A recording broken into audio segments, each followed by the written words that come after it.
like it feeling cold against your skin. Running through the chaos, letting all the sin. Temptation in a bottle, ready for the night. Craving for the thrill, it's time to ignite. Dark desires burning bright. Echoes in the dead of night. No retreat, no looking back on this heart attack.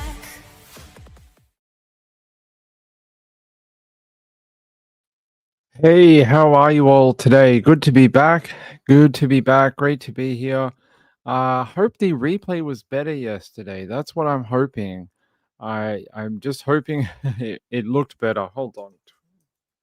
So the new series on Hulu, The Twisted Tale of Amanda Knox, is starting to wind up, and it's starting to get to like the pointy end of the show.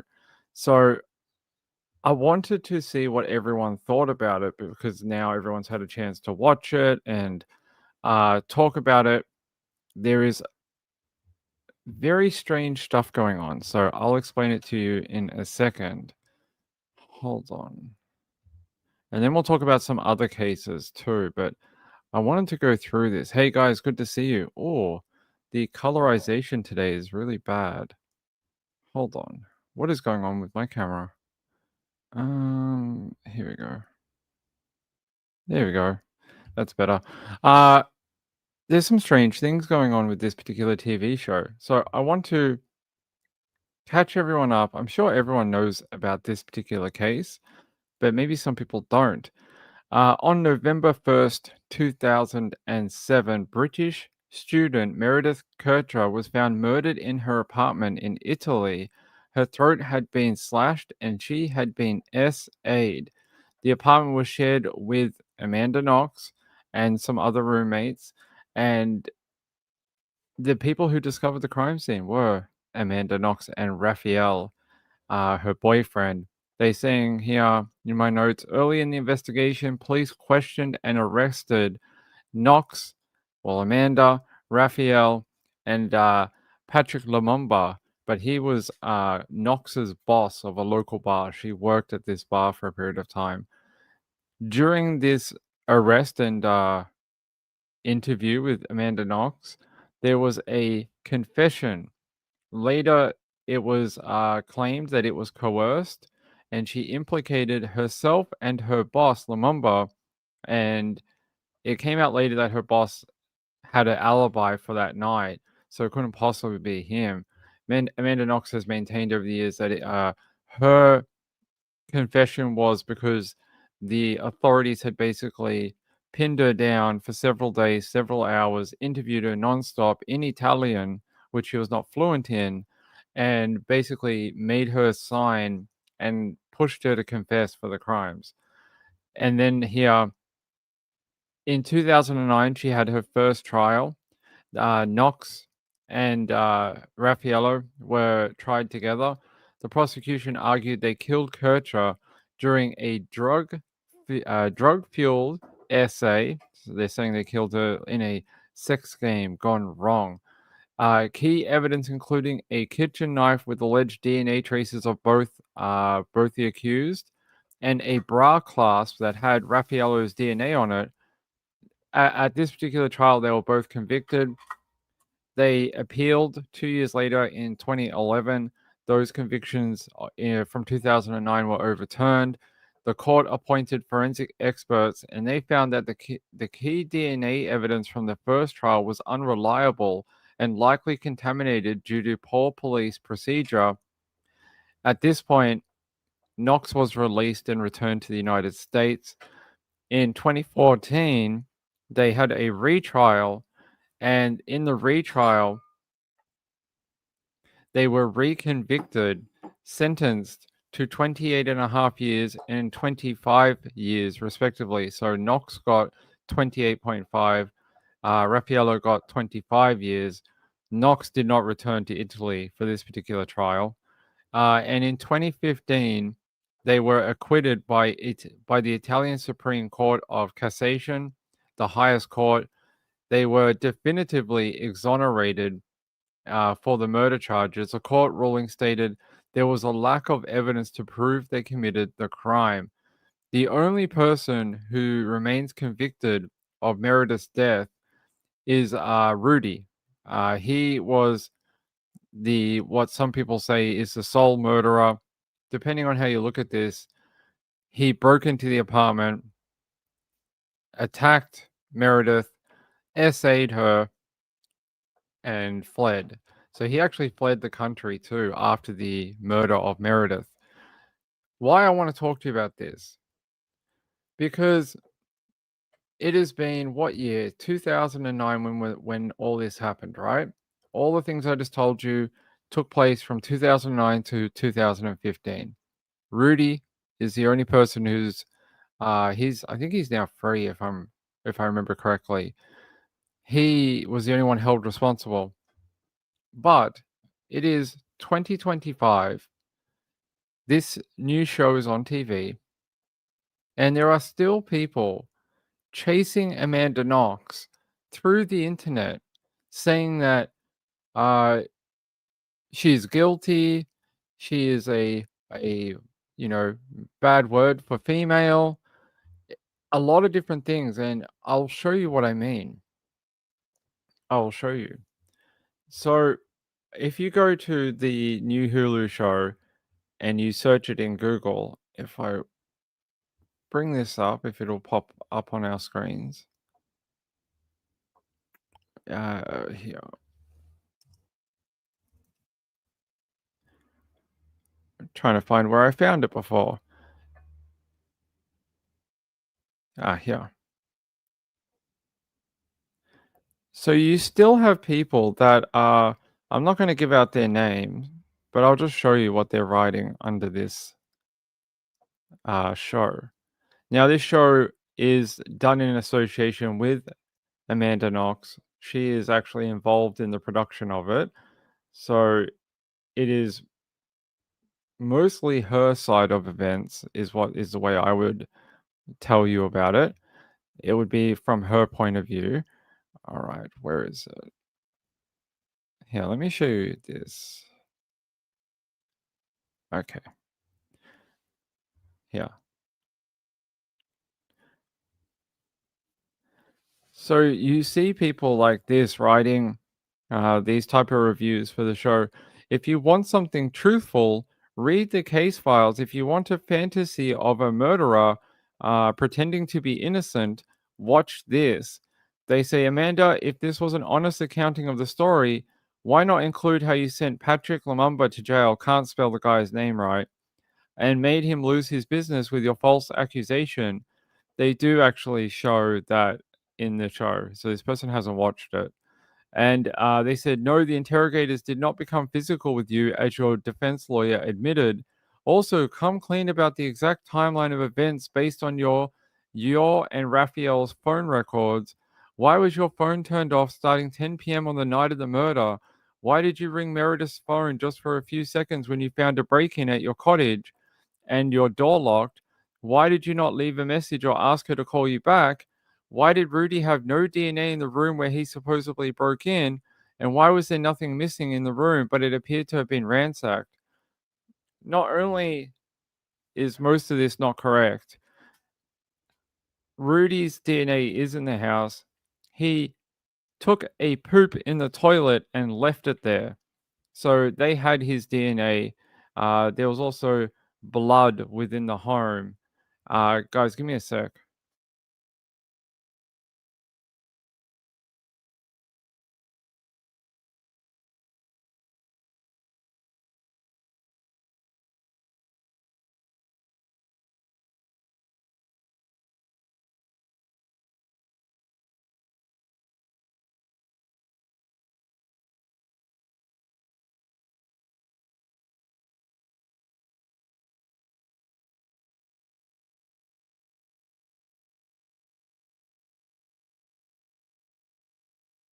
All right. So why I'm bringing this up is it shows you what happens over the passage of time and why it's so important.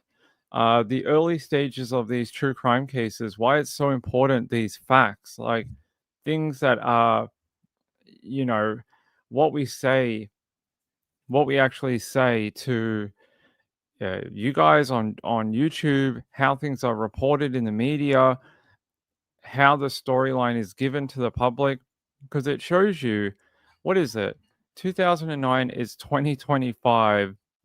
What is it? 16 years later, and people are still spouting mistruths, half, half truths, things that are blatantly incorrect, things that have been proven wrong, uh, all sorts of things. All these years later, almost 2 decades later, after this happened, and if you ask me, it not only sullies Meredith's name and what happened to her, you take away from what has been proven now in a court of law, a innocent person. Now you can think Amanda didn't tell the whole truth. That might be true.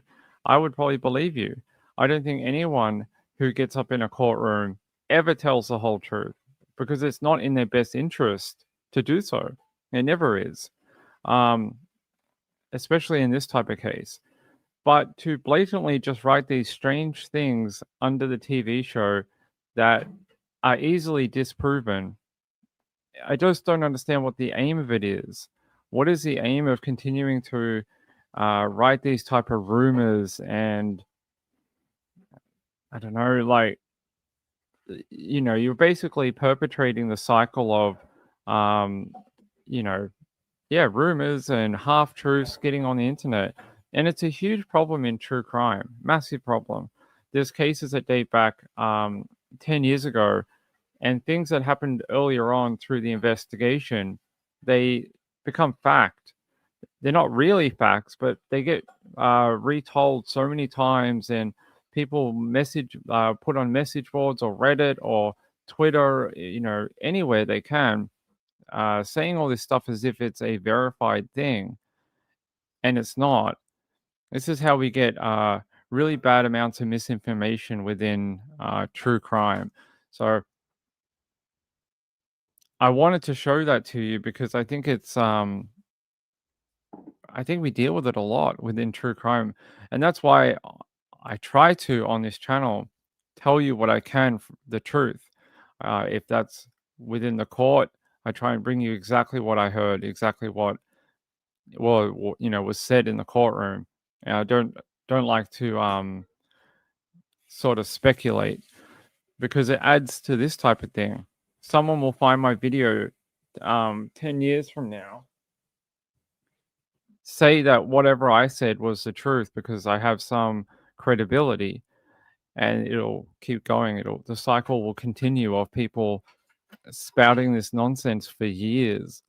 It's crazy. Marilyn says, I can't believe it's been 16 years. I know, right?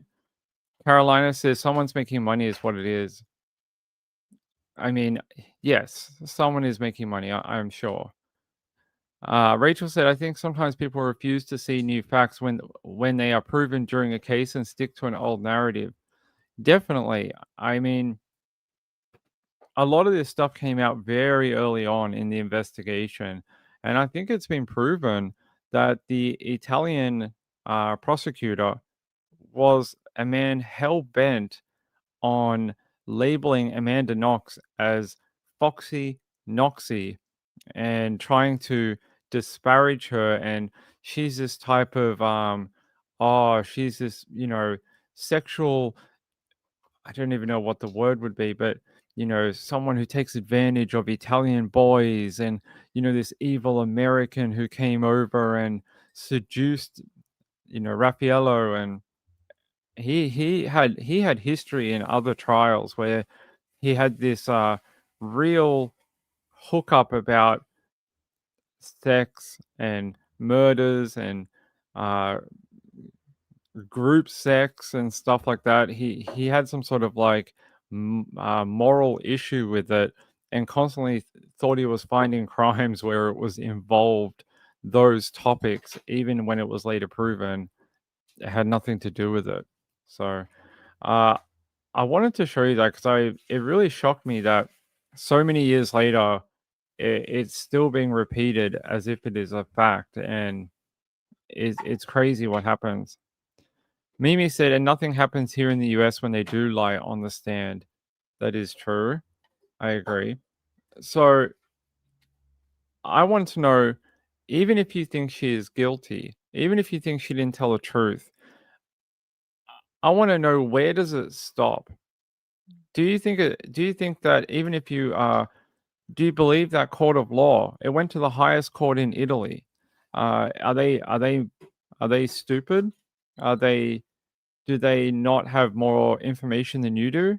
I struggle with that because it's been through so many court processes, and they found that original evidence was basically useless. It was a case formed around an idea. They basically tried to shove Amanda Knox into a square hole to make her, whatever she was, fit to whatever their idea of the crime was, which it didn't end up being that. I'll give you this. What seems more likely, though, that Amanda Knox and Raffaello kill their roommate in a sex game gone wrong, or random guy who is known for burglarizing places breaks in, and Meredith comes home. He gets startled, and he kills her, takes advantage of her, freaks out after he commits a crime, and then takes off. I mean, it's we always talk about, like, what is the more likely. It's the simplest explanation is normally the right one, right? It's I would think that is pretty obvious. SP Mama said, unfortunately, it never stops. The accusations and misinformation, she will never be rid of it. Yeah, and I think that there's a lot of people that are like, why don't you go and get a real job, Amanda Knox? Do you think she could get employed anywhere like that isn't a figurehead position? I don't think so. I really don't. I think she couldn't do it. I think she would be run out of the job. There'd be phone calls from people. So if TV shows are the way that she can make some money, I guess that's how she's going to do it. Carolina says it's finished, but I understand why some people want to keep it going. It's done. It's not going to go redone in court. The court process is finished. And by constantly, look, you can take it both ways. There's a TV show that Amanda Knox is a part of. And I will also tell you, by dredging it back up on both sides, the people spouting, she's guilty. She's this US temptress who, whatever. And then you have her making a TV show. You can make the argument that they're both sort of dredging it up at the same time, and that in a way is unfortunate for Meredith and her legacy. Marilyn Lander says, put Perugia and Italy in the spotlight. You mean it put it in the spotlight? It did, definitely. Yeah. So I just wanted to cover this briefly. So the end of that review, you guys can't see it, but it says, to anyone who is watching this, there were 2 knives used as murder weapons. The knife which was found in Raffaelli's apartment and had Meredith's DNA on the blade, and the bra clasp that had his DNA. Meredith was held down while she was attacked. Don't believe the fantasist rewriting of history. Amanda Knox's tale is twisted only because she is lying. Her recounting will be confusing because it's full of holes. Okay, buddy. I think you need to take a step back and reevaluate your life if you feel so passionate to write this review. I think that's we should all have better things to do in our lives, to be honest. And it's not just that person. That's just the first one I could find. There is groups of people who, to this day, continue to harass anyone who thinks Amanda Knox is innocent. I'm serious. There was articles written about it. There was journalists who had, like, they were doxxed and all this type of thing. They were harassed, and I think that's very sad. Carolina said, I think Amanda is probably trying to respond the only way she can. Very possibly. Very possibly. They also go on in this review that this person wrote saying that her mother hired the biggest PR firm in Seattle to victimize her image in the US. I don't think her mother needed to do that to victimize her daughter, um, to make her seem like a victim. I don't think that was needed at all. This story was so big. It was one of the largest true crime stories at the time. Anytime you get a young person who goes overseas, is entangled into a murder investigation, and then it sparks like all this media coverage, it is never going to need a PR firm to get coverage or make people think she's a victim. That is going to come naturally because of how large the case is. Yeah, very, very interesting review from this person. They also go to say here, another damning thing.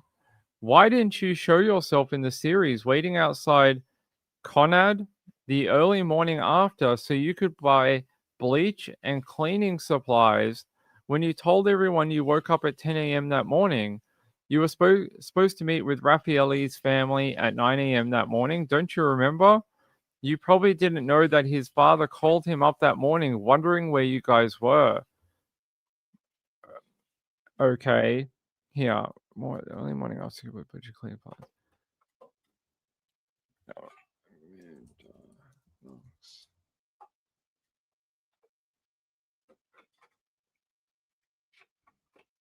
A grocer testified to seeing Amanda Knox at his shop on the morning after Meredith's murder on November 2nd, 2007, contradicting Knox's alibi that she was asleep at the time.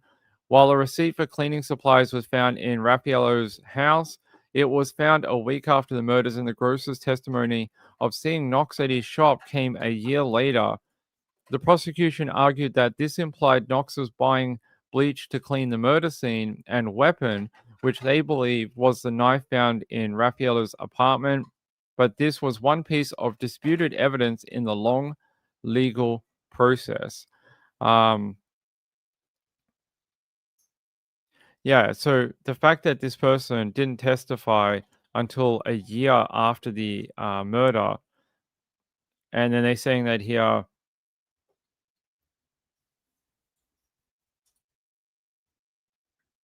Yeah, I find that very interesting. What do you guys think about that? That's where the case gets muddied.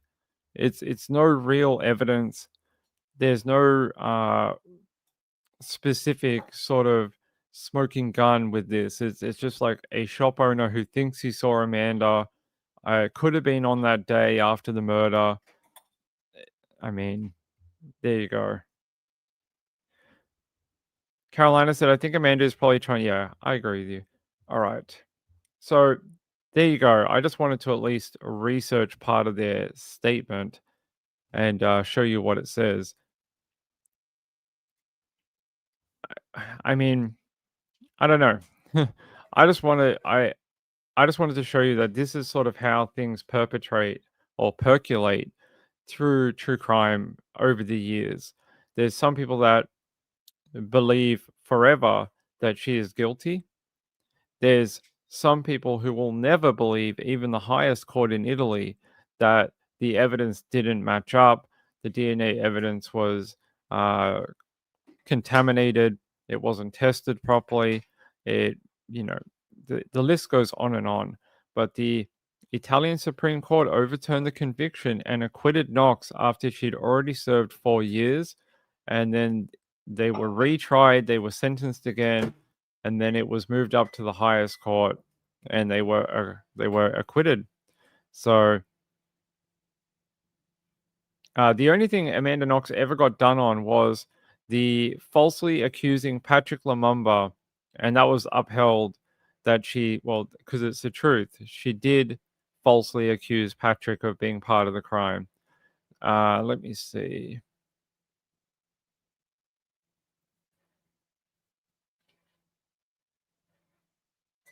By the way, it wasn't just the Italian media either. The British media also like to label her as this sex crazed killer from the USA. That was not just an Italian thing; it was also the British media had a field day with that. I'm just trying to look up something here. Yeah. In the Italian Supreme Court's final acquittal of Amanda and Raffaello highlighted stunning flaws in the investigation and a lack of evidence to prove their guilt beyond a reasonable doubt. In, and then they criticized the work of the lower courts and investigators. You know, it's not a civil matter. A civil matter is based on the probabilities, right? More than 50% most likely, what's the most likely thing to have happened? If this was a civil case, maybe that would be a different outcome. But beyond a reasonable doubt means you can have no doubt, not one, nothing. You must be 100% certain, and there is no certainty here. There's so many there's so many holes on either side. There's so many things that don't match up that it's almost impossible to get to that point in a legal proceeding. So yeah, long that's a long time to remember. It is, and what they say is that witnesses are often wrong. A lot of witnesses often misremember. They just want to be a part of something to help. They want to help the case, right? They want to do their citizen duty, but they in a sort of in a way it's wrong because they're just trying to make their memories fit what they are trying to help with. So it could be that they could be real. So that shopkeeper said he had seen her queuing outside the shop as he opened his shutters at an ungodly hour of 7:45 a.m. and then going into the cleaning section just hours before Meredith was discovered in the accommodation. He recalled clearly how pale the girl looked, the shade of her blue eyes, in her jeans and her hat. And when he saw her pretty face and pert nose in the newspaper reports, he said he was sure it was the same girl. He couldn't remember if she had bought anything, but police who searched Raffaello's home, just a few minutes walk from the murder scene, found a receipt for cleaning products from the shop. And then that's when the detectives believe it was used to clean the scene. Um, yeah, there you go. And it says here, even the Kircher family believed that the investigative work by police was very shoddy. It wasn't done right. There was a lot of mistakes by the prosecution. So Rachel said, I think the prosecutor was determined to convict her regardless of the evidence and the facts. I think you just get to a point where the both sides, the prosecution and the defense, it becomes so muddied with rubbish. It's so hard to get to any point, any finding really. And then you're only left with one direction, and that is to acquit someone because you cannot go to the other side. Like they said in the Aaron Patterson trial, he was demonstrating to us in court. He's like, when someone is brought into court, they are on this side here. They are not guilty. Everyone has the right to be presumed innocent. He's like, you start over here. The prosecution has to drag you all the way to the other end of the scale where guilty is. And he says, if they can't drag you all the way along that path, then you must find them innocent. And that's what he was demonstrating during the Aaron Patterson trial to the jury. He was trying to say, it's not you go from here innocent to wham here straight to guilty. You can't do that. You have to put all that evidence together and you have to make that path and be dragged up to the guilty verdict. And I think in this particular case, you can't. You can't get there with how much the waters have been polluted. So I just wanted to bring that up because I find it so strange so many years later that it is still happening. I thought everyone had sort of moved on, everyone had sort of accepted the outcome, and we're sort of going to working on Meredith's legacy, her foundation, that type of thing, trying to make sure that she is remembered. But seems like that's not going to happen. Seems like that's not what's going on. Anyway, I thought you all might find that interesting. I don't know if you do. You might not find it as interesting as I do, but when you search that TV show, The Twisted Tale of Amanda Knox, there's the first review on Google. So I was Googling it earlier today, and that's what I found. That's what I found. You had never heard of this case? I don't believe you, Sean. I don't believe you. Raylander said it didn't help that she was American.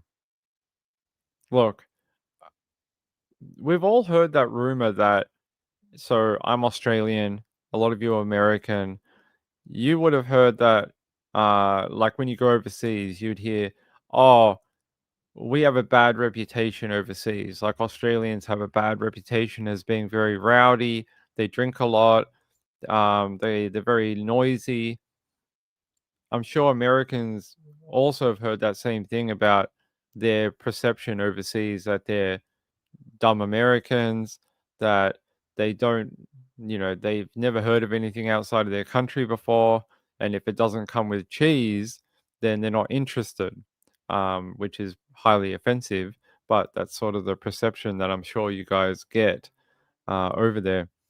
Gaylor said, is that one on Paramount Plus or Disney Plus? It is on Hulu. It is on Hulu in America. I don't know what it is on in other countries, but it is on Hulu right now. If you want my review of it, it's a very glossed over version of the Amanda Knox story. It's a very Hollywood version of it. It takes place mostly from Amanda Knox's point of view, and yeah, it's like a very glossy version.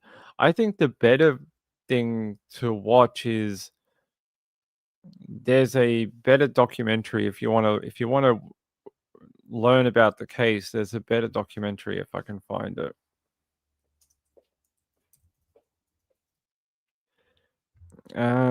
Is it I can't remember if it's The Murder of Meredith or the one called Amanda Knox, but there's The Murder of Meredith. There's this one, and then there's the one that Amanda did for Netflix, which was just called I think it's just called Amanda Knox. Yeah, it is, which came out in 2016, and I think that's way better than this particular series. So, if you wanna watch something that's,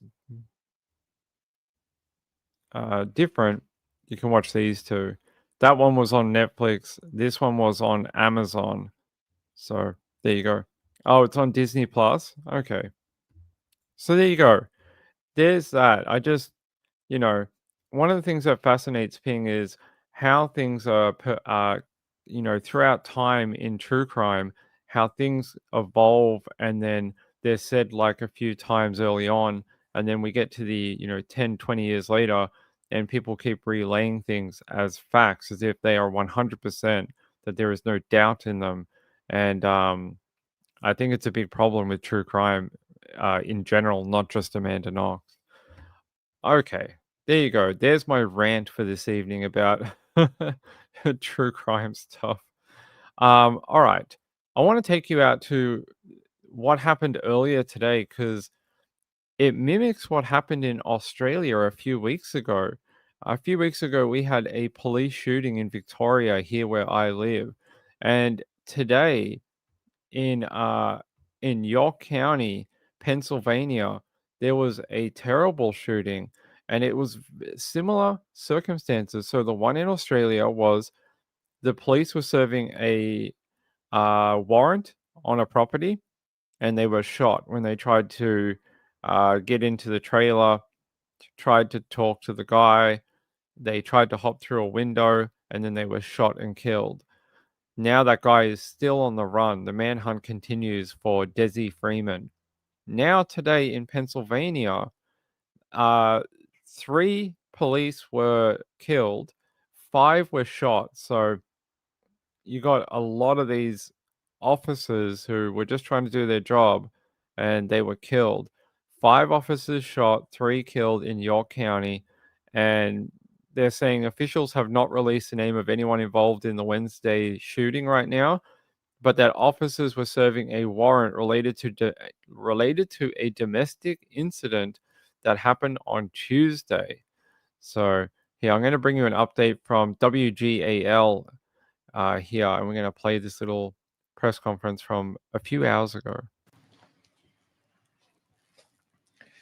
This is an absolutely tragic and devastating day for York County and for the entire Commonwealth of Pennsylvania.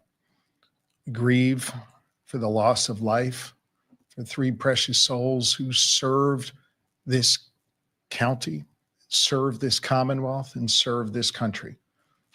We continue to pray for the full recovery of those who are dealing with their wounds.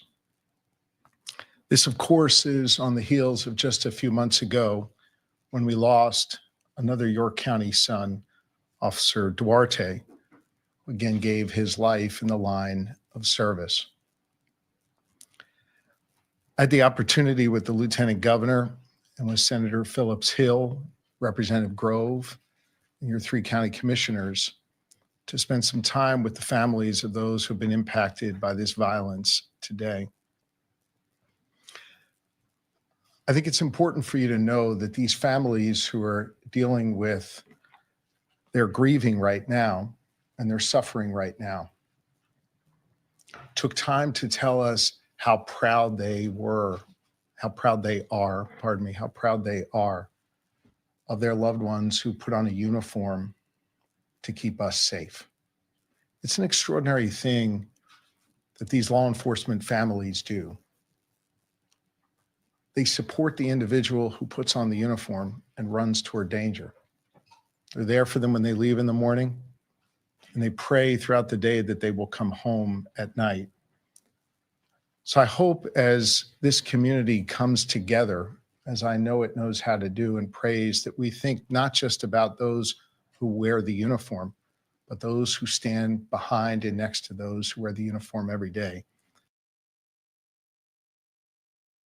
You know, if this continues to happen and people continue to attack not just police, but ambulance, paramedics, first responders, fire, people who work for the fire department, no one's going to want to do the job because the risks are so high. Like, they've always been high. There's always been police shootings, but it's almost becoming that's how you deal with your problems now.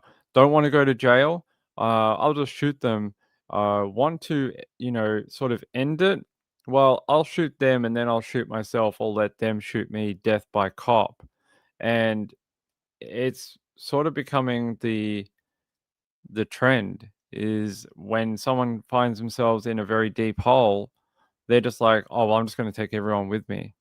And it's very sad because now there are several families in Pennsylvania, like he was describing, that are mourning tonight that someone left to go to work and they're not coming home. As a Victorian who just went through this in our state in Australia, the outpouring of emotion down here was immense when Desi Freeman killed those cops. And now you've got it in Pennsylvania too. I just want to go forward a little bit. Was there any... I wanted to see if the police chief actually spoke, and I thought they did. Hold on.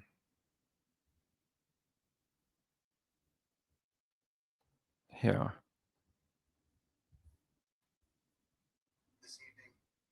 It's this one here.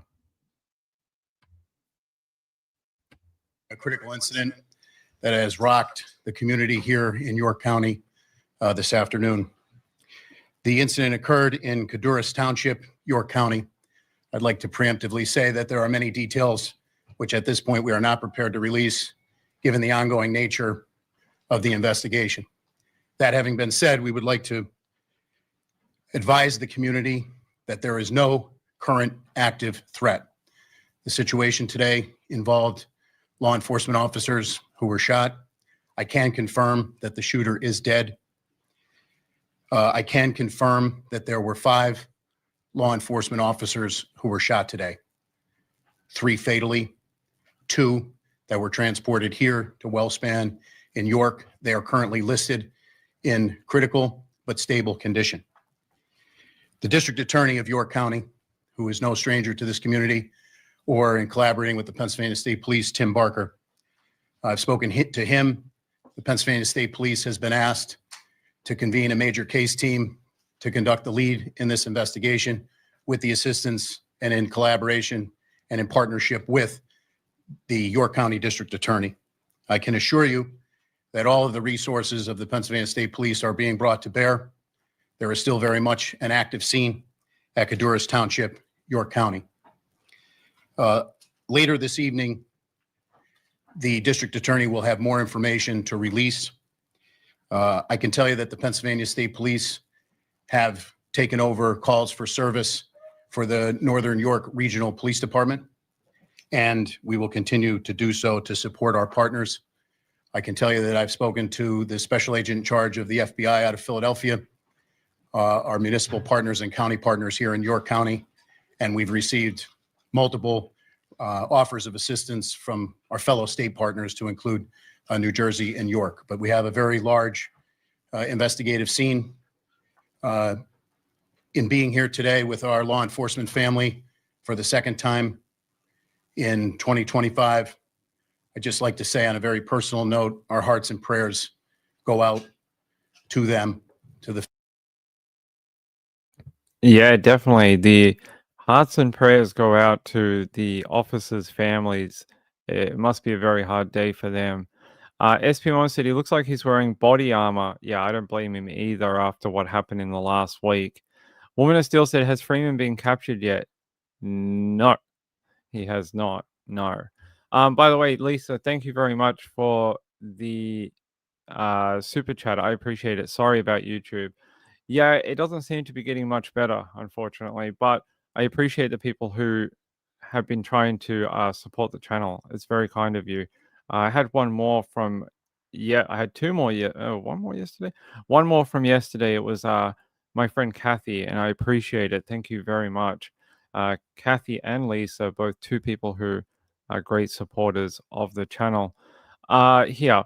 So the shootings happened just after 2 p.m. at a home in North Codurus Township in York County, more than 100 miles west of Philadelphia.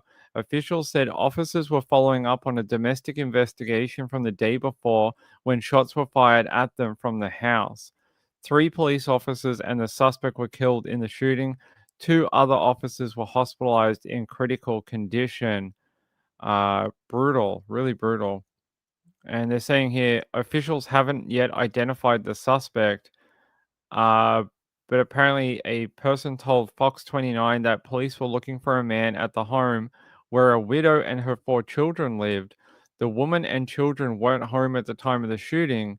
The person said that he had spoken to the neighbors and some of the relatives of the family after the shooting, saying that the man officers shot was involved with the family's oldest daughter. He says he was told that she ended the relationship and he couldn't handle the news. I guess local authorities knew about him, but it didn't know his whereabouts until today. So it sounds like some sort of relationship breakdown led to cops being killed. For what reason, right? For what reason? Because your relationship broke down. So you decided to kill 3 cops and shoot 2 others. I don't know what's going on in the world. Everyone thinks this is how we have to fix our problems. Don't like something, don't like the situation you're in. That's okay. Just shoot them. That's okay. That's what we do now. You can't get out of your, the hole you've dug for yourself. That's okay. Just shoot the people surrounding you. It's terrible. It's a really bad slope that we're going down. It's basically like that's going to be the new thing now. Cops are going to have to wear 360-degree perspex paneling around them when they go and knock on anyone's door. Anytime they go to someone's house, they're going to have riot shields surrounding them because they don't know what's going to happen. It's crazy. It really is. Okay. So 1 hour ago, I'm just trying to see if they got an update. They were supposed to be the DA was supposed to give some information. NBC LA had an update a minute ago. Let's have a look. 3 officers. Yep. Shooting occurred at 2 p.m. Yep. That's it. No. Okay, I don't know what time the DA is going to release the new information, but it's already quite late at night. Maybe they are going to do it in the morning. So no current active threat. Yeah. Yeah, here. The York County DA office is expected to provide more information Wednesday night, but no word yet on when that is scheduled to happen. And so far, there hasn't been any update from the DA. And yeah, it's quite late already. So I don't know. I don't know if they'll do that tonight or not. Maybe not. Gracie said it's crazy times being Melbourne is not behind. A fire in Chadstone around the corner from me almost ended 2 girls' lives 3 months ago. They charged the mother yesterday. Oh, really? There's been a lot of crazy things happen. You're gonna rewatch? Alan Jones news really did my head in. Alan Jones?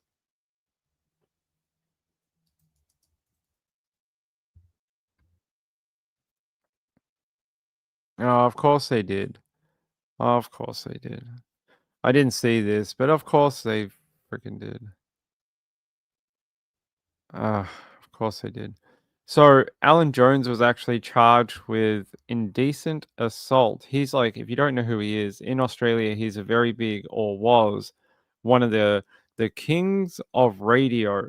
He was one of like, those pioneers of like radio. And 17 of the previous 44 charges have been dropped by the Department of Public Prosecutions. And what are they saying now?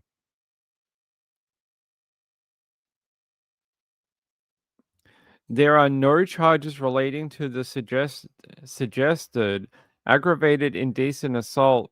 No aggravation or indeed that Mr. Jones had these complainants under his authority. Okay. So what are they going to do? New allegations emerged.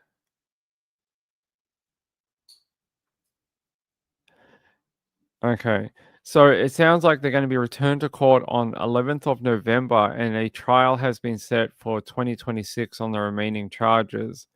The DPP, Department of Public Prosecutions, estimated the trial would take 6 weeks, while wow, really?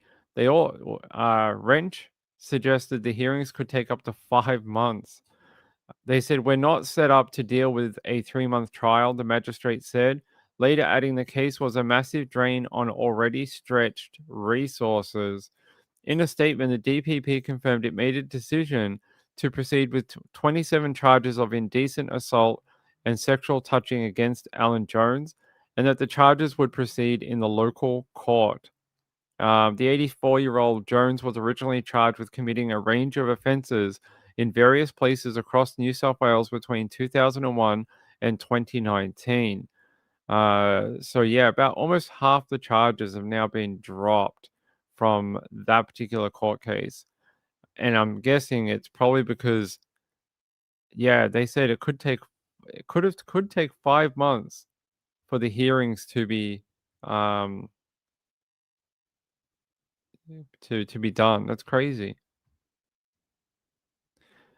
Gracie said, "Yeah, trial starts next year, but someone dropped the charges." It was the DPP, Department of Public Prosecutions. So, yeah, rugby coach too. He was a rugby coach. I didn't know that. Probably before my time. That's the sad part of these legal things. Sometimes charges get downgraded or thrown out altogether right before big big parts of the trial or big decision periods, things like this happen. They said Wrench said his client entered pleas of not guilty on all the downgraded charges. Jones would face trial in a local court before a magistrate rather than in the district court before a judge and jury. So he's going to have a judge-only trial. They said here, Wrench asked for an 8-week adjournment to talk with the DPP about what he called unresolved and ongoing disclosure issues, including alleged leaks to the media. There you go. On Monday, new allegations emerged against Jones. Wrench said 23 minutes after he was notified by the DPP about those developments, the media had been notified. He called the disclosure of fresh charges and other material being disseminated to media outlets, including the Australian, extraordinary. So someone has been leaking new information to the media about what is going on. Let me see if I can find something for you. It would have been one of the biggest trials in Sydney for a long time had it gone ahead with the original charges intact. It would have been a massive trial for a personality as big as Alan Jones. I'm trying to see if there's a thing I can show you to sort of catch you up. Yeah, I'm going to take you to 7 News and show you this update from them. Chris Reason joins us now with the details outside court. Chris, good afternoon. What happened? Well, it's harsh. We were taken by surprise by this development this morning. We'd come here to the John Maddison Tower, the court complex, to expecting to hear further charges being added to the rap sheet against the former broadcaster. You remember on Monday he was hit with 9 fresh charges, taking it to a total of 44 charges from 11 complainants. But what happened this morning before the magistrate was a dissembling of the prosecution case. They've now stripped it back. The DPP has agreed to take out a huge number of charges, taking it from 44 down to 27, also removing the most serious charges against Mr. Jones, the aggravated sexual assault charges. I think there were 11 of those. They're gone. What's left is 27 lesser charges. Also, 2 complainants have been pulled out of the case as well. That's gone down from 11 down to 9. And also, we've heard today there will no longer be a trial by jury. It will be heard by a lesser court, a summary court hearing. That's a win and a win and a win for Alan Jones, the broadcaster, today. Not to dismiss the severity of the charges that still stand against him, but those will be sorted out at a trial date expected sometime next year, according to That guy presenting the reporter sounds far too happy that Alan Jones is, you could hear him. A win is a win is a win. He sounds far too happy about old mate getting away with it. Yeah, he sounded far too happy. Hey, good to see you guys. Good to see you. All right. Thanks for letting me know about that. That is disturbing. Disturbing that he's also going to have a judge-only trial too.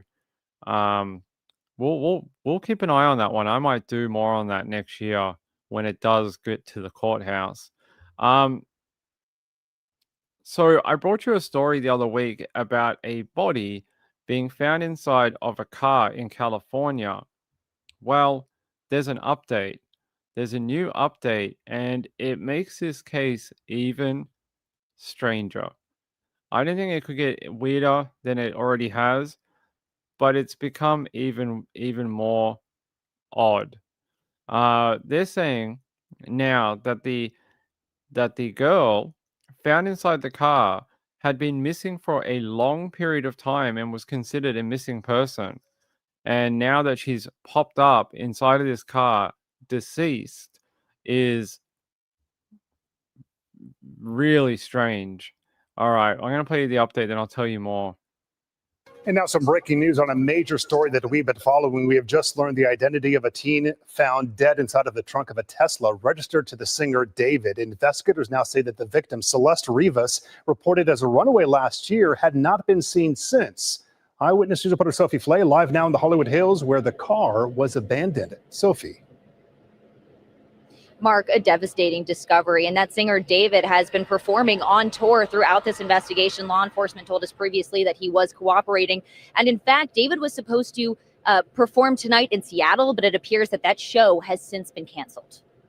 The human remains found inside this impounded Tesla in Hollywood have been identified as 15-year-old Celeste Rivas, according to the LA County Medical Examiner, the same young woman from Lake Elsinore who was reported missing last year. Eyewitness News has learned she ran away from home a few times and returned. She last ran away in the spring of 2024 and had not been heard from since. People who work and live in the Hollywood Hills where the Tesla was abandoned are in disbelief. They identified the woman this morning. She's a 15-year-old girl. Oh, didn't know that. First time hearing about it. That Tesla is registered to 20-year-old singer David, whose real name is David Anthony Burke. This all started when the abandoned car was taken to a tow yard in Hollywood. The employees there said a foul smell was coming from the car. Police discovered decomposing human remains wrapped in a bag that we now know belonged to Rivas. Eyewitness News has learned she was found wearing a tube top, black leggings, a yellow metal bracelet, and metal stud earrings. She also had a tattoo on her right index finger that said, "Shh." I really hope the person gets caught. Feel really bad for, I guess, their family. I heard her mother knew that her daughter was dead by the description of the tattoo. So that tattoo that says "shh," the mum saw that in the media and knew it was her daughter. And I find that really sad that her daughter had been missing for so long, and that to only find out when this national story breaks about a body being found in David's impounded Tesla. It's like, how did we get here? How did we get to this guy's Tesla being impounded, then finding a 15-year-old girl in the front trunk? So Teslas have a front trunk. You can see it here in the photo. That one that's popped open at the front, that is like the front trunk. And she's been found in there. They're saying the girl's severely decomposed body was found in the vehicle at Hollywood Tow on September 8 after it was impounded. According to the LAPD, someone noticed a foul odor coming from the vehicle, and detectives arrived at the tow yard to investigate. The Tesla is registered to the 20-year-old musician David, whose real name is David Anthony Burke. The singer was on tour when the girl's remains were found, according to authorities. The medical examiner said Rivas had a tattoo on her right index finger that said "shh," and a woman who identified herself as the girl's mother contacted the publication TMZ to say that she believed that the body was that of her daughter. Recent photos of Burke appeared to show a "shh" tattoo on her right index finger. And I'm going to try to see if we can find that photo for you. Hold on. They're saying here that Burke, the singer, was raised in Houston, Texas, and has collaborated with a bunch of musicians, including creating an anthem for the game Fortnite. All right, let me see if I can find more about this 15-year-old girl. Because how did a 15-year-old girl wind up yeah, so apparently David has a similar tattoo. Look, you can see it there. He has a tattoo that says "shh." Also, I want to know how the authorities are letting him continue to travel and play concerts when it sounds like he's involved in a murder investigation. It sounds like he's prime suspect number one. I mean, matching tattoos, she's found in your car, you went away for tour. What else? What other bridge are we supposed to go across with this information? I don't know what other information we're supposed to go to. Here's her missing poster from when she was went missing. So she's been missing since last year, since the 5th of April, 2024. She's been missing a long time. Where has she been in that over a year? I think that needs more explanation too. Where has she been for a year? Has she been living with this David guy? Has she been sort of a groupie with him? It's odd. Blaze said, very sad for this girl's family. No one noticed this child was only 15. I wonder if she was traveling with these musicians. I guess the tattoo says it all. I was wondering if she was sort of like a groupie and she was sort of doing like the groupie thing. Not that that is a bad thing. I'm just, wondering if that's what it was. Gracie said, did you see the mother that reversed her car? No, I didn't. Trafficked? It could have been. No. Yeah. Yes, I know the one you're talking about. Um, I just want to know where she's been for a year. Hold on. Let me see.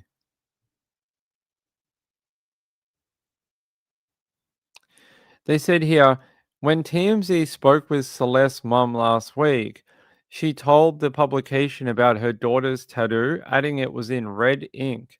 The mum said Celeste had been missing for more than a year, but that she was suspicious of the Tesla discovery because she said Celeste's boyfriend's name was David.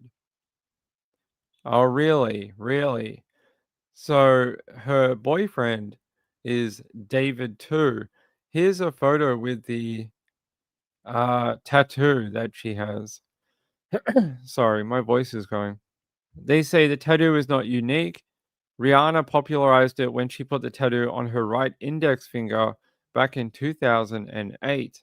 So it is a bit of a fashion thing. Let's see. So police have not said if they have a suspect at all, but I find it strange that they would let him continue to tour around the country, you know, if he was involved or they thought he was the prime suspect in it. Yeah, she must have been 13, 14. How long was she in the boot? Well, they said in the report that she was severely decomposed, so it it could have been a long time. Could have been a long time. Sean said, yeah, I think it was only not long. It had been towed not long before that. Guys, hold on, this cat. Hold on.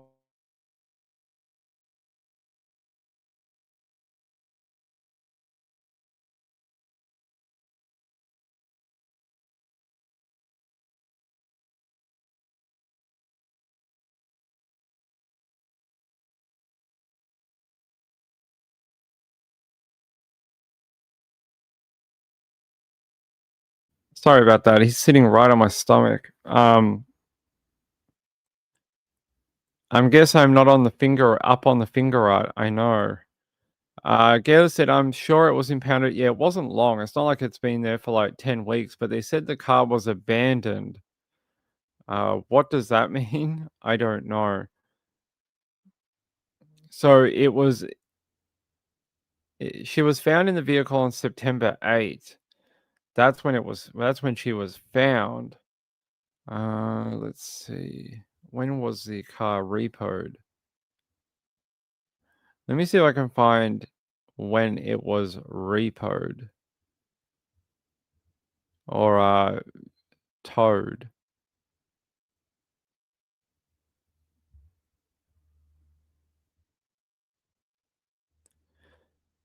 Let's see. I do find it strange that they said that the girl was into Hello Kitty. I mean, I guess a lot of young girls are. Yeah, so she was only 13 at the time when she vanished in 2023, according to missing person posters from the time period. And at this time, the LAPD does not have a crime classification from the coroner as to the mode or manner of the death. Thus, we do not have any suspect information at this time, the LAPD said in a statement. So, sounds like they're waiting on a cause of death or a classification of her death. Let's see. On September 8, human remains were found in the trunk of the impounded Tesla, located at Hollywood Tow near La Brea. Police told Nexstar's KTLA that officers responded to the area around 12:20 p.m. for a foul odor coming from a vehicle at a tow yard, and detectives responded and located the possible human remains. Let's see. Yeah, the car is registered to David. He's currently on tour. Let's see. Yeah. LAPD said it was towed from the Hollywood Hills near Doheny Drive and Bluebird Canyon Drive after it was reported abandoned nearly a week before the body was discovered. So the body was discovered on September 8. If it was around a week, it'd be like the end of August or September 1. So September 1 or very, very late in August. I mean, she could have been in there a while. Like, who knows how long the car had actually sat there before it was actually towed? Because it would have taken a while for, the cops to, or whoever to tow it. It would take a while for neighbors or other people to get annoyed by it and that type of thing. All right. What's this update here? An update right now on a disturbing story out of California, where Los Angeles police have identified badly decomposed human remains found inside of an impounded Tesla last week. Investigators say the car is registered to singer and songwriter David, who rose to fame with hits on TikTok. He was on tour when that body was found. A spokesperson says that he is fully cooperating with authorities. NBC News correspondent Liz Kreutz joins us now from Los Angeles with more details. Liz, where do things stand right now? Yeah, Morgan. So a really sad update here. It's been over a week that investigators have now been trying to identify the body that was found inside this impounded Tesla here in Los Angeles. And authorities have now identified that person, and they say that it's a teenager who was inside that car. And they've identified this person as 15-year-old Celeste Rivas of Riverside County. And authorities have actually confirmed that this is a young woman whose family reported her missing last year. So she's been missing for over a year. She was 14 when she went missing. The medical examiner's office says that this young woman was wearing a tube top, black leggings, a yellow metal chain bracelet, and stud earrings. She was described as having wavy black hair and weighing around 71 pounds. A cause of death right now is still pending, but this was an incident that began last Monday on September 8th is when police were called. I'm guessing because she was so decomposed and the remains were so far gone, that is why they're having trouble finding a mode and manner of death. That it might take a while. They're probably waiting on toxicology to see if there's any hint as to what happened to her in those reports. Because if it was something physical, like a gunshot, they would have already reported her death. They would already said that she was shot and it was homicide. But the fact that they haven't said that and they're continuing to wait tells me that they're probably waiting on some sort of panel, some sort of test or panel or expert analysis of something. So if it was something simple like she was choked or shot or injured physically in some way, they would already know that. So I'm guessing that's what they're waiting on. Sounds like she was put into the boot. I hope we don't find out what happened is he was going to go on tour. He had killed her, put her into the boot because he was like, I have to leave. I'm going on tour. I can't leave a dead girl in my house. Decided to dump her in the Tesla away from his home. Went on tour, hoping that she wouldn't be discovered. And then when he came back, he would deal with it. I mean, that's where my mind goes, but it could be someone in his entourage. These people often have large groups of people surrounding them. So while we all pinpoint David, I mean, the mom did say that was the boyfriend's name. It's hard not to jump to that conclusion. Yeah, poor girl. He went on tour on, I don't know if I have a day. I know he was on tour when they found her. Let me check.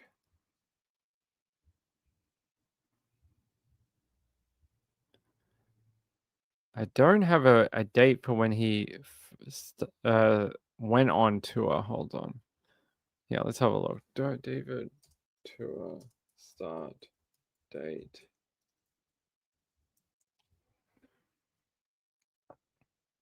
Oh, hold on. Start date America. Yeah, let me look at his official thing here. Can we go back?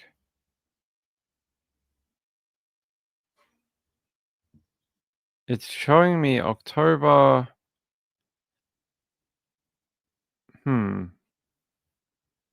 It's showing me September 17 in Seattle, Washington. And then he was going to come back to California to San Francisco on September 19. But I don't. Here, let me try a different way of doing this. Yeah, that's what it's showing me on his official webpage. You can see here. September 17 at Showbox Sodo in Seattle, Washington. And then he was back at the Warfield in San Francisco. And then in LA on the next night at the Greek Theater.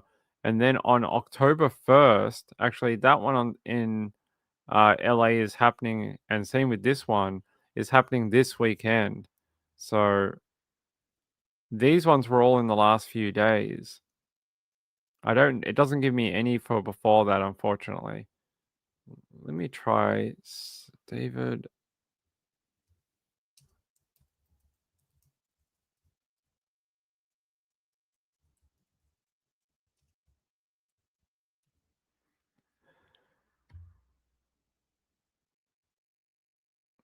Trying to see if we can. I don't want something that's automated because that gives you only dates from today.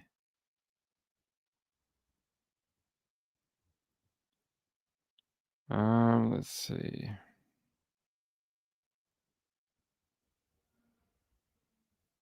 Not what I want.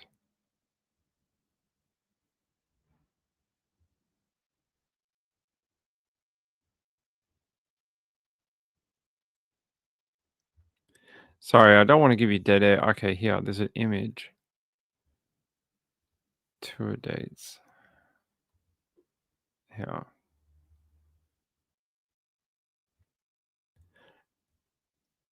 I think everyone's asking, when did he leave on his tour? So it looks like he was on tour in August too, throughout California, Arizona, through other ones throughout August, and then in early September. Hold on, I'm just trying to find a better copy of that. Give me a sec. Let me see if I can find a better. Nope, that's not it. I'm trying to find you one that you guys can read.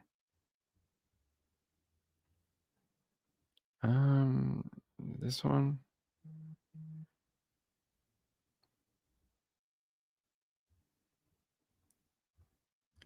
Unfortunately, they're all very, very poor quality. Hold on. Hold on. What are you messaging me about? Hold on. Thanks. Thanks, Stacy. But is that the old one? Because when I looked it up, it would only give me new dates. Okay, can we go back? September 20. Yeah, see, it'll only give me ones from this weekend. Like from now. I want to go back in time. Live Nation. Here we go. Ah. How annoying. These stupid automated things. I can see here 21st of August. So it looks like he's been on tour all throughout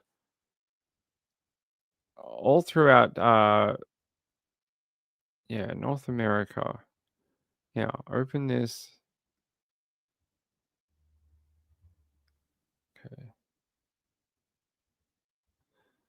Okay. Can we? All right. So I'll take a photo and then I'll show you guys. There we go. Okay, now I got it for you. You guys are probably like, we had it in the chat the whole time, Ping. All right, documents.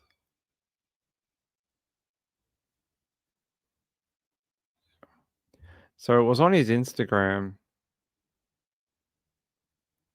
Hopefully it'll load. There you go. So it is. Looks like he's been on tour in North America since August 5th. Ran through a bunch of states from California, Arizona, Texas, Florida, Georgia, Tennessee, North Carolina, New York, Philadelphia, Pennsylvania. Yeah, so he's been on tour the whole time. He had a gap in his tour. August 30, he was in Toronto, Canada. And then September 2nd, he was in Detroit. That's just across the border. So it sounds like he's been gone since August 5th. So since August 5th, really, he's been MIA. So there you go. Well, that's the tour. North America, then Europe from October. So that's what it looks like. You would think it would have to date back to early August, right? Because the dates are really like close together. He was in California. He was in California in early August, and then he was back in California only in this weekend. He's back in Cali this weekend. I wouldn't be surprised. I wouldn't be surprised if the cops bring him in this weekend. The fact that he's back this weekend in California, I wouldn't be surprised if the cops pay him a visit when he's back in town. Maybe that's why they've been sort of not commenting on it. They've been waiting for him to sort of get back to California. That I would be surprised on that. Sean said the car sat for a month. Well, that would make sense with the tour dates. Tour dates 5th of August. There were earlier. I think he did a tour earlier in the year too, but this one, the Withered World Tour in 2025 is, yeah, starting on this one. I'll get you a better photo. Hold on. This is from his Instagram, so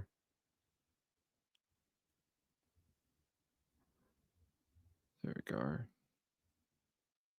All right. So it's from his Instagram. I don't know what else to tell you. So he's been touring on and off, but the ones around August are those ones. So, I mean, the timeline makes sense. If it's early August, the car's been there for about a month. It sort of clicks into place. Yeah, I said I'm obviously not down with the kids. Never heard of him. I don't know who he is either. That probably makes me old. Withered World Tour.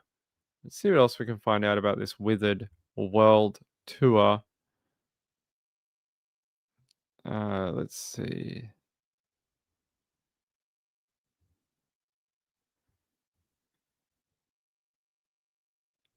Yeah, so it looks like from early October he'll be overseas.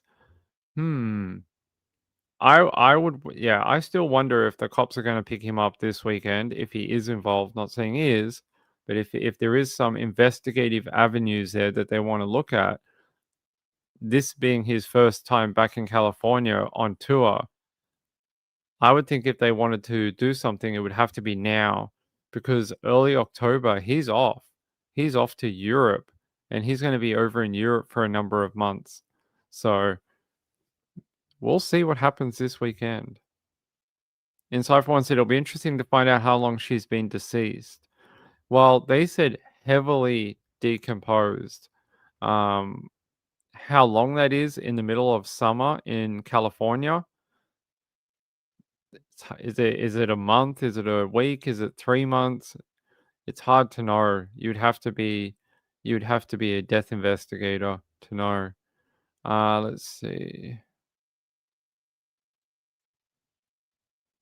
All right. I want to look up the Celeste Rivas. So apparently she has a different last name. People are citing her as Celeste Rivas, but I also see a last name here as Hernandez. So that's what I see here. Hold on, decomposed. Let's go to NBC. See if they have more. Yeah, pause that. Get rid of the video. The medical examiner's office has not yet determined cause of death. She was reported missing from Lake Elsinore yeah, about a year ago.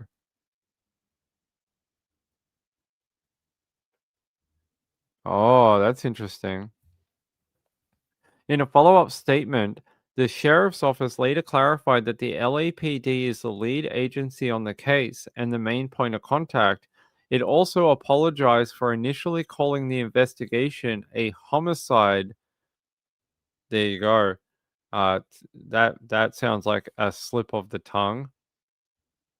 And yeah, medical examiner's office said the girl was wearing a tube top, black leggings, a yellow metal chain bracelet, and stud earrings. She was described as having wavy black hair and weighing about 71 pounds.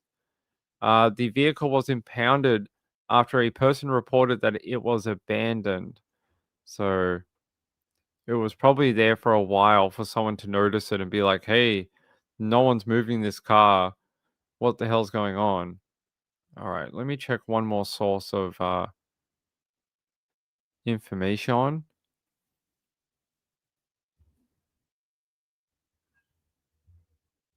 All right, what else do they say?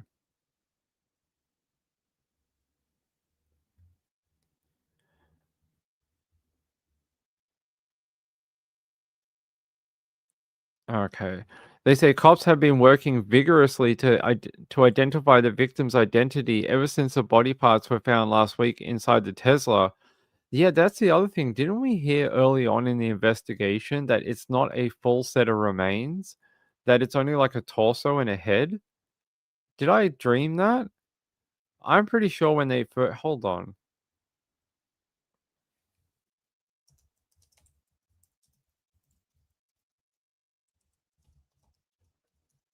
Pretty sure we read that. A decomposing female body was discovered in the trunk of a Tesla. Okay, we want the old articles. Let me see if I can find like one of the old articles from a week or so ago. Yeah. Yeah. The decomposed remains of a woman were found Monday in the front trunk of a Tesla, which had been impounded in a LA tow yard. And then they said here, the LA Times reported that the remains were a head and torso stashed inside a bag in the front trunk. There you go. So where's the rest of her? If they found just the head and the torso, where are her legs? Where's the rest of her? That's what I would like to know. Gayla says, don't tip him off. I know. I doubt he listens to my show.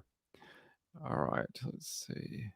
Yeah, it says here, the LA Times reported sources told the LA Times that the remains were a head and a torso stashed inside a bag, and that makes sense because the medical examiner said she was in a bag.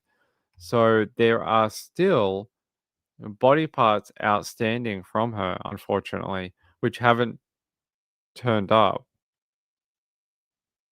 Gail said, how was she wearing leggings then?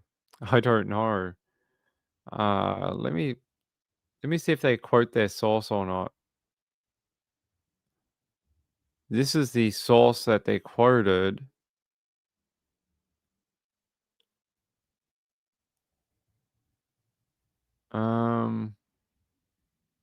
Yeah. The decedent was found severely decomposed inside the vehicle. She appears to have been deceased inside the vehicle for an extended period of time before being found. We are unable to determine her race, age, or ethnicity. The decedent was wearing a black tube top and black leggings. Yeah. And it looks like they have altered their article. See how it was published on September 9 and then updated on September 10 the next day? They removed that thing about the torso, and now it just says human remains. No information about it just being part of her. Oh no, here. Oh yeah, initially the remains were described as a head and torso. Initially. So maybe bad information. Maybe not correct information because it just says originally. Yeah, there you go. See, initially. So I don't know what that means or how you wear leggings if you only a head and a torso. Maybe a waistband. I know. I don't know how that works if the remains were described a head and torso, but they're wearing black leggings. Maybe it's like maybe I said like it's bad information. Maybe they got it from early on in investigations, like we're talking with the Amanda Knox thing. There's like all sorts of things that come up and they're not always true or they're not always fully correct. So it could be that it's just not fully correct. It's like a bad information. Blaze says, I think to her last name, I've noticed Spanish speaking people use their mother's and father's last name or one or the other. Sometimes bio dad plus mom's husband. Could be something like that. Gayla said all they could make out at the time. It could be. Maybe when they got her to the ME, they were able to unravel her. Like, fault. You know what I mean? Like, lay her flat is the word I'm trying to say. And then they, figured it out. Sean said, easier to identify a head and torso when you're dismembered. I don't know. I think anytime you're dismembered, it's you're gonna have a hard time identifying people. Here, let's see. So that's the update on that. The case just keeps getting weirder and weirder. But if you had to ask me, it sounds like someone has a lot of talking to do, even though they keep saying they're cooperating with the investigation. Her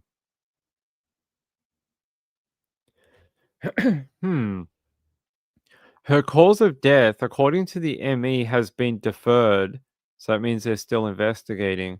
According to the Los Angeles County Medical Examiner Office records, they say in her case file, her date of death was listed as September 8, the day her body was discovered in the Tesla parked at Hollywood impound lot, with her place of death determined to be vehicle.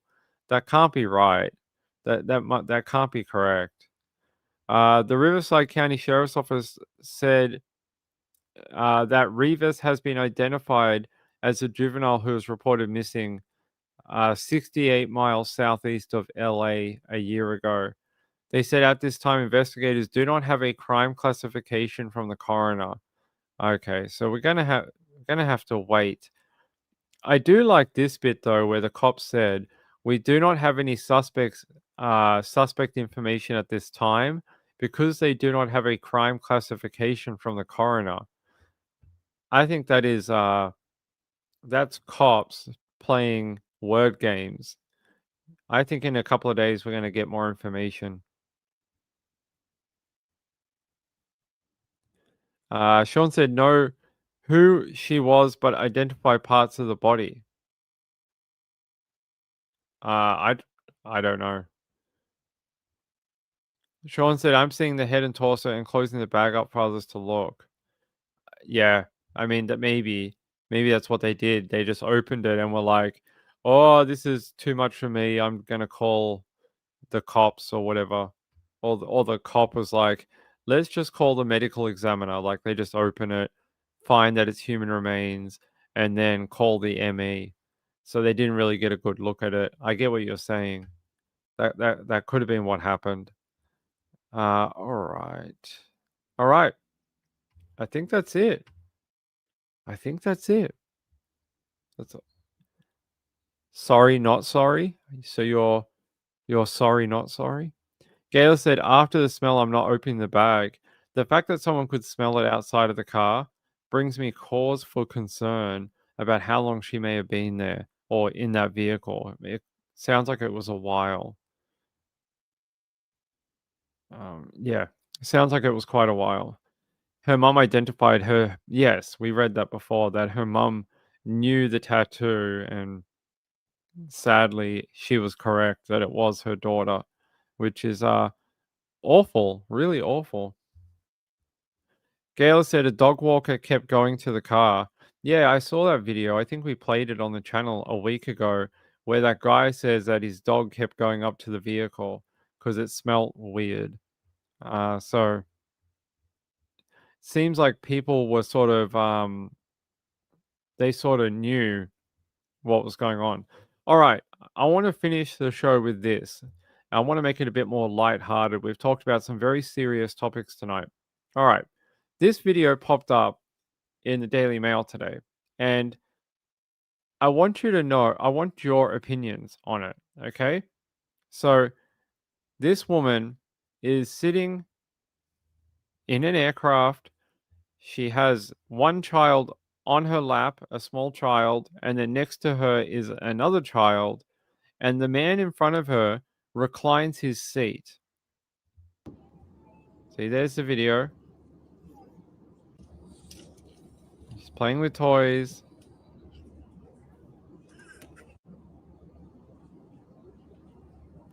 She's filming. Yeah, so there you go. And she's saying the guy behind in front of her is reclining. It was a 3-hour flight from Cairns to Adelaide in Australia. An 11-month-old baby boy sitting on her lap, and her 2.5-year-old son next to her in the window seat. The 27-year-old mum tried to breastfeed her baby. The passenger sitting directly in front of her reclined his seat despite having an empty chair next to him. And she says, "Hear me out. He had an empty seat next to him. He could have moved over and put the other seat back where there was no baby behind him. Or when he laid down across both seats, he could have at least put his seat upright since he wasn't even using it." And then she says, "I know everyone has the right to put their seat back, but where is the common courtesy? We had no space." She said, someone in her comments asked her, why don't you switch seats with your kid? The mum said she would rather her toddler enjoy the window seat than feel grumpy sitting in the middle, which could have made the flight even more stressful. And she says people clearly don't have toddlers because you just do what you can to keep your kids happy on a plane. Now, the overarching response to this is she is being extremely entitled. The fact that when someone asked her, why didn't you move to the other seat because you have an open seat with your 2-year-old there, instead of bitching about the guy in front of you, expecting him to do something for you when you had an option to alleviate the problem yourself. So I want to hear what you guys have to think, because the overarching thing here is people are saying that she's being an entitled influencer, thinking that the whole world revolves around her. I don't know. I'm not on the flight, but I'm interested to hear my viewers' thoughts on what you think. Do you think the guy in front has every right to recline his seat? Or do you think he should not recline the seat and help her out Or do you think he should move like he said? Like she said. She said he should have moved to the seat next to him because it was empty to help her out. So you let me know what you think.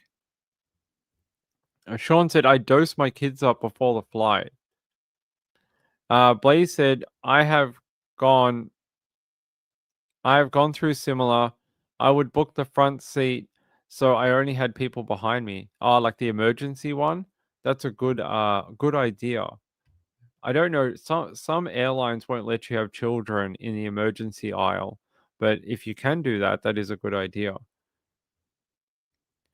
Sean said she could have changed seats. Right. That's what people commenting are saying, that she could have moved to the seat where her 2-year-old is jumping around on the seat. So, no, as he lay over 2 seats but kept it reclined. Yeah. Woman of Steel said, I would have asked the flight attendant for assistance. I would not have bothered anyone except for the flight attendant. That is a good point. Lindy said, did the man in front even know she had a problem? He probably didn't, because she never approached him and asked anything. She just made this video and then posted it on TikTok before she thought about asking a flight attendant or asking the guy in front of her to help her. Marjorie said, I want to know why the 2-year-old was standing up in the seat. That is a good point. Why is he not sitting down with his belt on? Gail said, then the rest of the flight suffers. That is true. If that kid plays up. Sean said, does he want a crying infant in his ear? I don't know if he does. He ain't sleeping. No, I guess not. But it's an interesting thing. I personally think she's being somewhat entitled. I don't think entirely, but the whole sitting there and like, I have a baby, why is no one helping me? Mindset is interesting because, you know, it's while it's nice to help people, right? And I probably would have helped her. You can't go through life with that mindset with small children. You can't. You can't go through the mindset that your children are everyone else's problem, because it's just going to end up in situations like this. And you have to think forward a little bit, right? So like someone in the chat said, maybe book a different aisle if it's possible, so you have more room, or you have no one in front of you, or something like that. So there you go. Woman of Steel said, I wouldn't have videoed it either. Yeah, that is a pretty childish thing to do. Lindy said, I never know what's going on behind me on a plane unless there's a big fight or something. Yeah, I don't think the guy knew at all. I Hate Morning said, I would have changed seats. I sure received dirty looks. There you go. Gayla said, if she didn't approach him, then she can't bloody moan. That's true. Lindy said, you can't help someone unless you know they need help. Yeah, and people were saying in the comments that they think she did this just to make the video and make content and get everyone to talk about it, which could be true, but yeah, you sort of got to understand that they're your little kids and it's your job to look after them, so you got to sort it out. Whatever it is, you got to do it. If you have to get a flight, if you have to get the attendant, then that's your job. If you have to figure out a way that it's more comfortable, then that's your job. That's the whole thing about being a parent. I mean, not make a video and put it online. Lindy said you can't help someone. Yeah, I agree. Was it her husband? Maybe. Miss Woozy said it does feel a little rage baity. It is a little rage baity. Rachel said, I think she was just wanting content and something to complain about. Possibly. Gail said, I took a flight with a newborn and a 3-year-old. You know, a lot of people in my viewers are parents. Would you pay more money now that a lot of you are grown up and your children are older? Would you pay more money to fly on a plane that had no families? So you could pay a 10% surcharge and select a flight where there's guaranteed to be no children, and that their children only fly on like other times. So I don't know, during the day or late at night or something. And there's a few flights every day where you can pay a premium where there's no small children, like an international flight.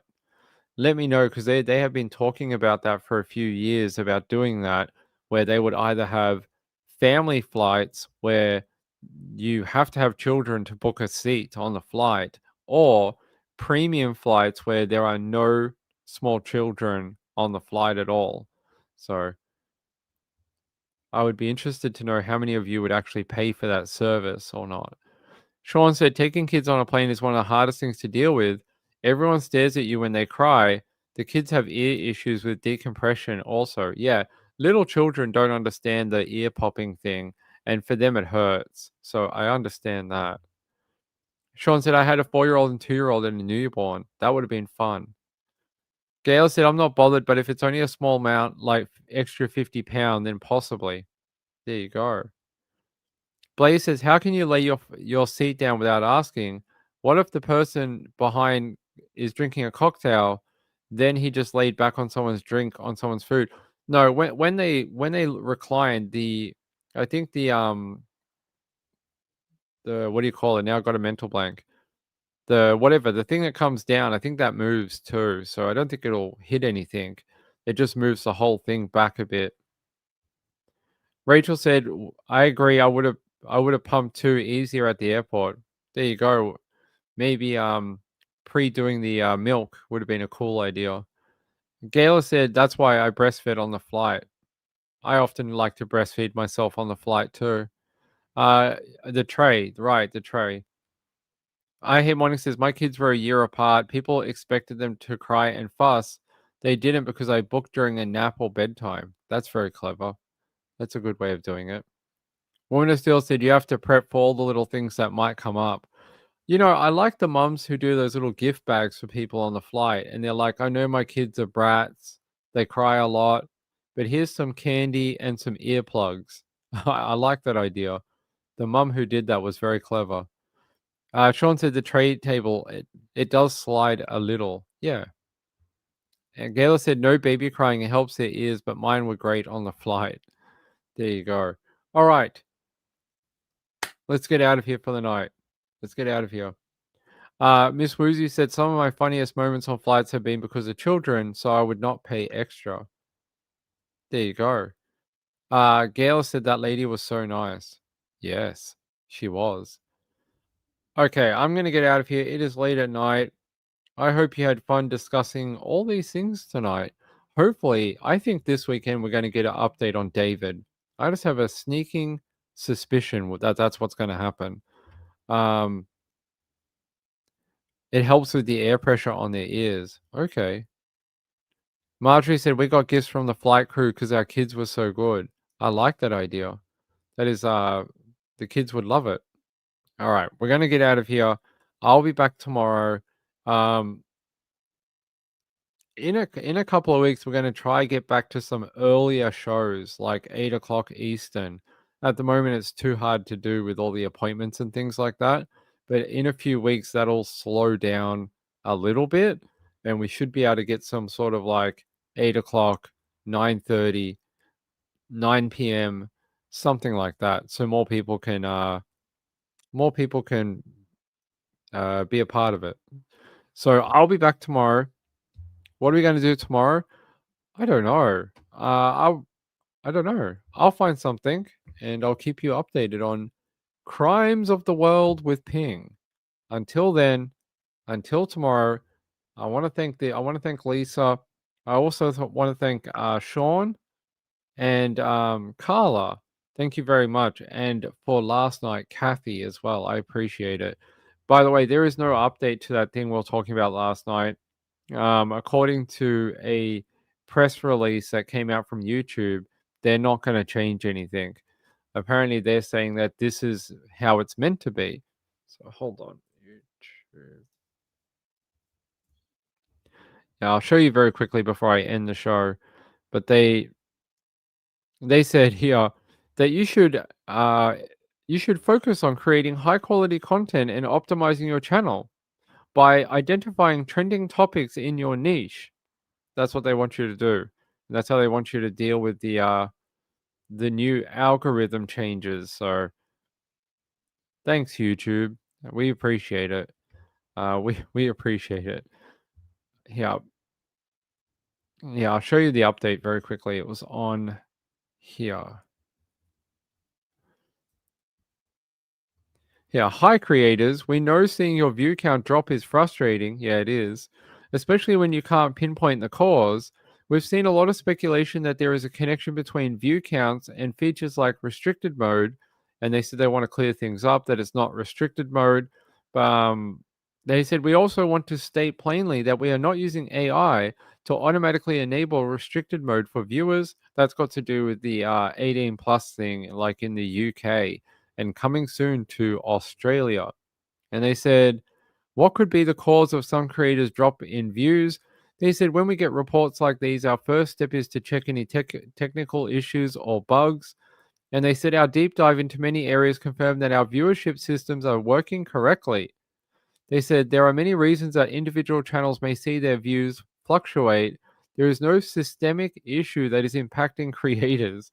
So basically, they're saying that there is no problem, that it's something to do with the creator, that it's got nothing to do with YouTube. It seems to be odd when there's hundreds of creators complaining about it since the update in August. So we'll see.